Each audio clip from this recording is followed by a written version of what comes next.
মা, আমরা যখন চোর বাচ্চা ছিলাম তখন একটা বউয়ের জন্য আমার বাবা লোকের ঘরের একটা বউকে তুলে এনেছিল। এ কথা তুমি জানলে কেমন করে? কাল রাত্রে আমার বাবা হাঁকতে এসে বলে গেছে তার নাকি একটা বিচি ছোট ছিল। আর বলে গেছে আমারও একটা বিচি নাকি ছোট আছে। अच्छा আর এই কথা শুনে আমার নুনুটাও ছোট হয়ে গেছে। এবার আমি বিয়ে করতে পারবো না। বাইরে সবাই আমাকে দেখে বলবে যে দেখো দেখো বিচি ছোট তাপস পাল এসে গেছে।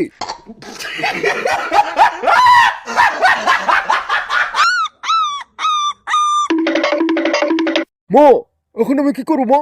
तू पौंद मारागा